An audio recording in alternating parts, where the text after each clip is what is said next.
How y'all doing? How y'all doing? How y'all doing? You are now tuned in to Lefty's Locker Room Conversations, Lefty's State of Mind Podcast. Today we got a guest that was here before sometime last week. This is the part 2 to Travis Peterkin. Shouts out to Travis Peterkin. He coming out right now. It's looking like he coming fresh out the gym, getting that pain, getting that work in. So, you know what I'm saying? We're gonna have the part 2 and we're gonna talk about it. And I'm gonna let you know right now, Trav, stop holding back, stop being humble. I'm gonna need you to talk that shit and also promote what's going on, what's next, and talk that shit about this boxing shit, about the pain, the struggle, going through it as far as what you're doing now, you know what I'm saying, putting that pain in to cut weight, you know what I'm saying, get to that next fight. And you know what I'm saying, what's the goal at the end of this whole situation? All right? All right, bet. So we in the game. So yo, first things first, we here again, man. I want you to tell the people where you from, and a little of your background. Then we gonna get straight to it. Copy. From Brownsville, Brooklyn. Born and raised in Brownsville days. Coming from Van Dyke Projects, Blake Ave, Deuce Block. If you know, you know. Can't down it, crown it, don't play with it, stay with it. Everything checked out about me. I'm really who I am. Let me get a little bit about your background. Is there any other fighters in your family besides yourself? My father, he fought. He had boxed for a while. He won the Latin gloves back in the days. He won the Metros. He would bring me to the gym. He sparred Shannon Briggs. He been in the ring with Mike Tyson and various coaches throughout the New York City area. And being a fan of boxing and him having a son, he automatically wanted to put his son in boxing, you know? That's a fact, as he should. You know what I'm saying? Traditional. Right. Any sports growing up besides boxing as a child? You know what I'm saying? Growing up in the streets of Brownsville. Oh yeah, come from Brownsville. We from 4 or 5 years old. You plot your way out. So I started off playing football for the Mo Better Jaguars, who recently just won the national championship. Played football for 4 or 5 years. We was undefeated. We Right. was ranked first in the state. Been around the country doing that. I had high schools come to scout me when I was 10 years old, but just wanted to do boxing, man. That's a fact. That's a fact. Football? What school did you play football in? Was it a youth junior? Was it elementary school, junior high school? Well, definitely it was elementary school. I didn't play for high school because by that time I was boxing. I was winning national championships by that time, but I definitely played in the elementary. Okay. And I played Pop Warner. So any siblings? You the oldest? You the oldest? Youngest? Like I'm definitely the oldest for my mother's children. My father, I'm be the second oldest. I got a older brother and stuff like that. Shit like that. Okay. I got a sister. She a lawyer. first black lawyer out of Brownsville. You know how that go. Okay. One second. I had the wrong paperwork. Hold on. All right. So we still gonna get into it. So what's the difference? What's the difference in your attitude and your style of fighting? This go around. First go around, I was definitely young, and it was so much stuff going on just outside of boxing. Anybody who knew me real well just knew the type of vibe that was definitely around me. And you gotta watch people in on this era, because when a man is masculine and living his truth and he really say who he really is, you got people who who would never expect, who will conspire, who will hate you. They just want to bring you down because you put on a smile every day and you just proud to be who you really are. So it was a lot of, just a lot of bullshit around me. So this time I'm being much smarter. I don't got the wrong company around me. I ain't running around with the wrong people, and I'm not putting myself in a position of getting in trouble. Because That's a fact. if you knew like I knew, I was definitely with the business. So That's a fact. Anytime you in any type of, it don't matter what you're doing, whether it's rapping, fucking skating, ice skating, you know what I'm saying? Any type of sports or any type of business, you gotta learn how to separate the two. You gotta learn how to you know what I'm saying, isolate. You gotta learn how to, know what I'm saying, deal with this group of individuals that got a goal going on, that's striving and thriving, you know what I'm saying, and then know how to deal with the, you know what I'm saying, the street shit. It's a balance. I had to do it. You know what I'm saying? So outside of that, any new people in the sparring camp, you know what I'm saying, who's in the sparring camp right now in the moment, you know what I'm saying? just recently I was just boxing a lot of heavyweights. There's a lot of big boys, cruiserweights, Okay. heavyweights. I haven't really been in the ring with nobody that's 175. Cruiserweights, heavyweights, tall, small, whoever. I've been in the ring with them. Okay. And when you a big boy, you gotta have the mindset. It's like kill or be killed.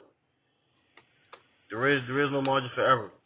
So you either gonna strike or somebody gonna strike you. It's real shit, and That's a it comes fact. it comes to territory out. Like I was definitely a late bloomer. Started off small, and I rapidly grew. Rapidly. Right. Okay. Any new trainers this go round? Like, you have any did you rebuild a camp, or you know what I'm saying, you starting from ground up within yourself? But outside of that, is there any new trainers that you're gonna bring on board for the new fights coming up, future reference coming up? You know what I'm saying? First of all, I had to find hope within myself. We got a couple.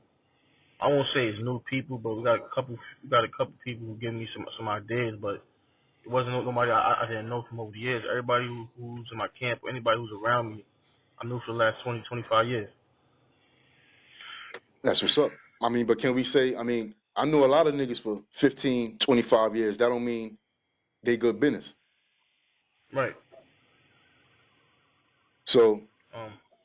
you There's basically one saying, guy. like, no, There's one guy I want to work with. He told me to call him. I got to reach out to him. We got to do some work. Gus. Yo, shouts I'm out hit to you, man. Gus. Shout out to Gus. Hold on, Trav. Hold on, Trav. For those who don't know, I'm on live right now. I'm actually on live on Facebook Live also. You know what I'm saying? They can't see you. They can only hear me, you know what I'm saying, talking type shit. But right now, I'm on 2 different apps going live. You know what I'm saying? This will go up on Spotify and YouTube tonight. But I sent you an invite on Facebook too. I know you probably can't do both at the same time, but it is what it is. But let's get back All to right. it. Shouts out to motherfucking Gus, man. For those who don't know, Gus is hell of a he's a trainer and he's a conditioner in New York City. He will definitely get you right. So that's definitely a heavyweight within the camp. Um, I got a question, man. Can you tell the people even yourself, know what I'm saying? What is it to look out for when building a team in boxing? Know what I'm saying? When you building your team in boxing, what should the people look out for within even a boxer? What should the average boxer look out for when he's building his team? And another question behind that is, do you believe less is more when you building that team as a fighter in the game?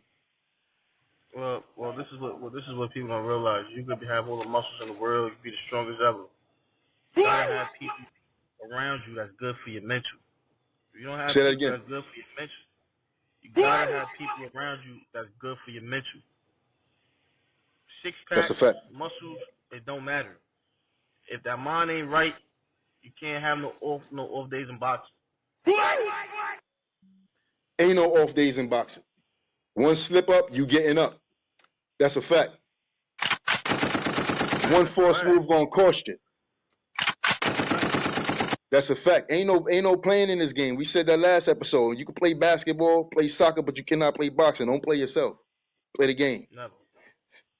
Um, how many fights a year you looking for in 2025? How many fights you expecting? You know what I'm saying? What's the main goal for this year? Like, how many fights you expect to have within the year 2025?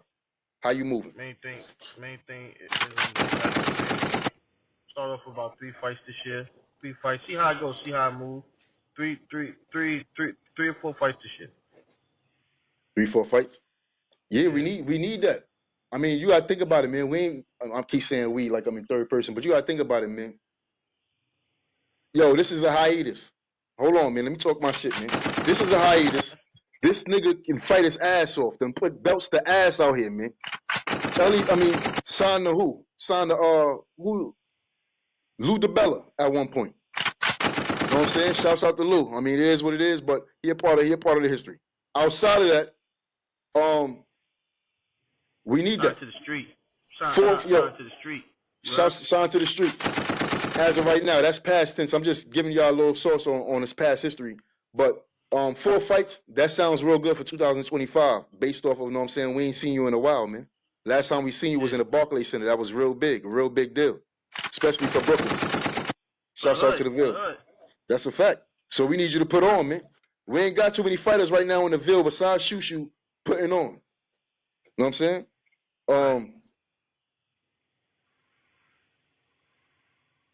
What's your goal in the sport, man? At the end of it all, man, what you looking for? You looking for a championship or just leaving your name, leaving a mark in the game? I mean, I had left my mark in the game already. People far and wide, state to state. First of all, block to block, hood to hood, state to state, ghetto to ghetto. Seems like everybody know who Trav is. So I left my mark. I would say I just want to win a world championship if possible. That's a fact. That's all fighters' goal, man, is to get that championship. You know what I'm saying? We can bow out gracefully. You know what I'm saying? That's what's up, man. I like that answer. Thank you. It's such a beautiful thing where people just admire the hard work you put in over the years, blood, sweat, and tears. Motherfuckers, we all got a problem that you can't see. That just like the mental struggle, just trying to make it through on the lonely sport. That's a fact. Definitely a lonely sport. I mean, definitely a lonely sport, and it's definitely lonely when you're trying to get to that championship because you can't take everybody with you. They ain't gonna go to that gym. They ain't gonna put that pain in. They ain't going in the ring doing them 10, 12, 13 fucking rounds. You know what I'm saying? So it is what it is. Salute to that. Yo, any gyms in New York, growing up, that you can tell the people that you maneuvered, you know what I'm saying, maneuver through on your journey before getting here, just growing up, with, like you said, going through the Golden Gloves and the ring sides and just all the tournaments within New York. What gyms did you maneuver through and you know what I'm saying, fighters you had to go through within that time that's known now. You know what I'm saying? He coming from an era where niggas is pros and then made a mark in the game just like he did, type thing. So what gyms can you tell the people about in New York that you maneuver through on the come up?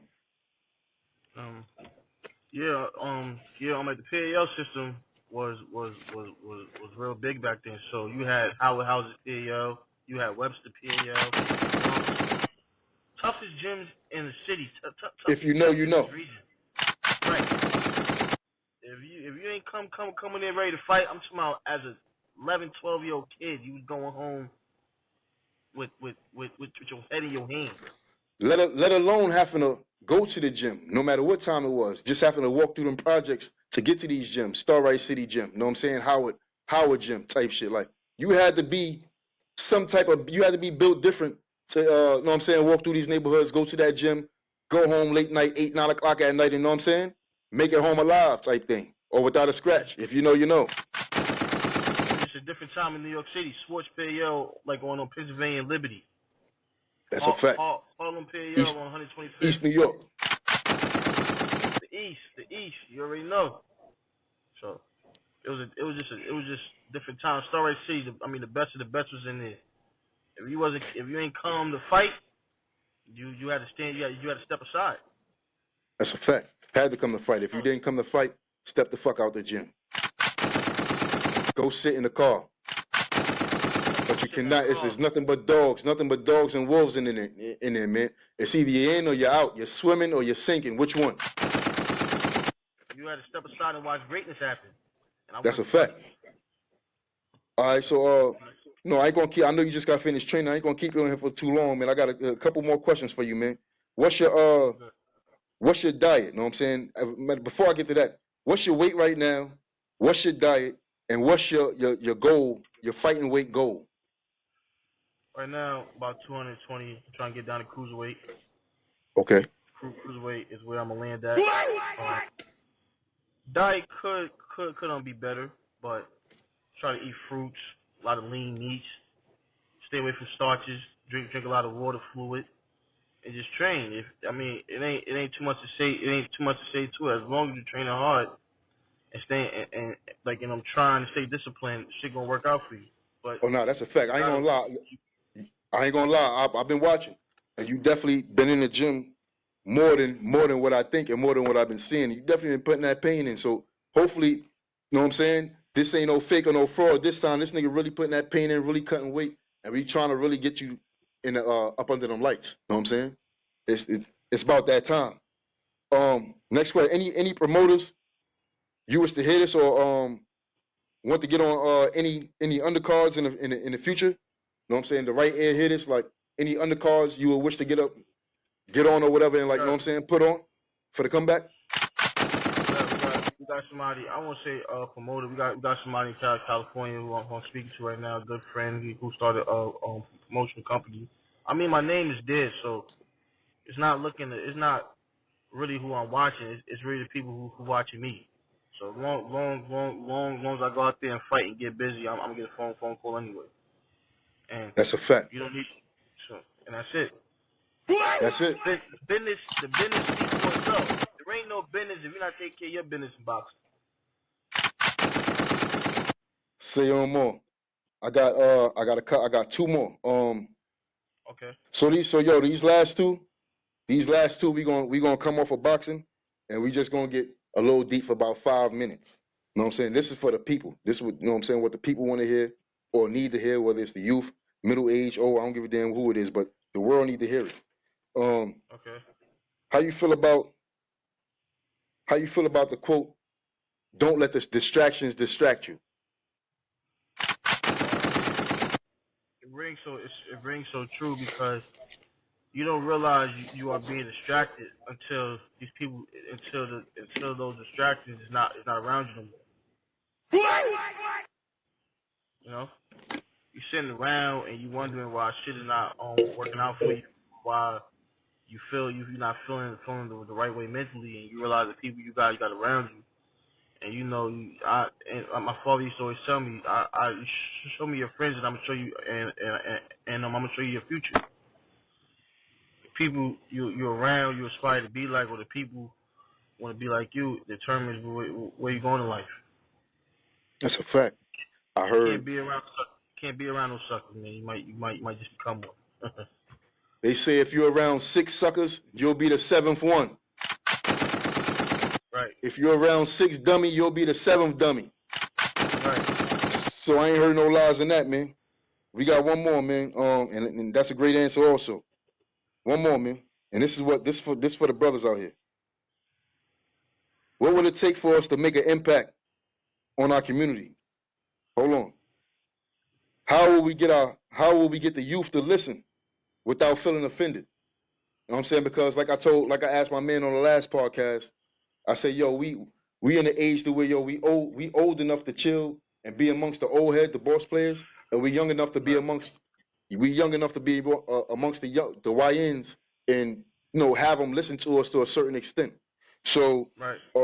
what do you think? What would it take for us to have an impact on our community and on the YNs, which is the youth? And what will it take for them to, if not listen, basically listen? We not trying to lecture nobody or make them listen, but what will it take for people like me or you or just the men within the community to make some type of impact? Well, first of all, you gotta be yourself because when you're trying to be somebody you're not, these kids is gonna see right through you. It's a fact. Um. Uh. Second of all, you know, you gotta like you gotta be around like-minded people because I wanna help all black people. Simple. I'm putting that out there right now. But the ones who gonna listen is people who think like me, like-minded people. So just like you said earlier in the conversation, everybody can't go. So I'm a preach to the youth.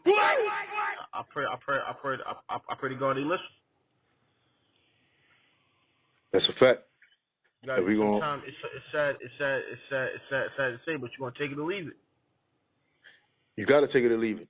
And you know, it's sad to say, one of the homies on the last part said, or I don't know if it was him or somebody else, but somebody said, yo, it's gonna take a traumatic situation or just somebody to go through something for them really to understand what you're talking about. Sometimes you know, people can't fathom what you're speaking on because they ain't lived it. They ain't been through it. You know what I'm saying? So, but outside of that, we're gonna end it on that. I appreciate you for coming through Lefty's Locker Room Conversations. This is Travis Peterkin Part 2. Like, if you like the content, you know what I'm saying, please like, subscribe, follow, however you want to do it. And salute to the God, man. Travis Peterkin. Yo, Lefty, much love. Been my brother for a long time. Grinding, hoping and wishing and struggling and making shit happen too. Just putting out results from being boys with dreams to being men with children, with sons. We are family men. I just salute everything you're doing. Salute, God. Salute. Get home, get some rest, man. Keep it going. One love.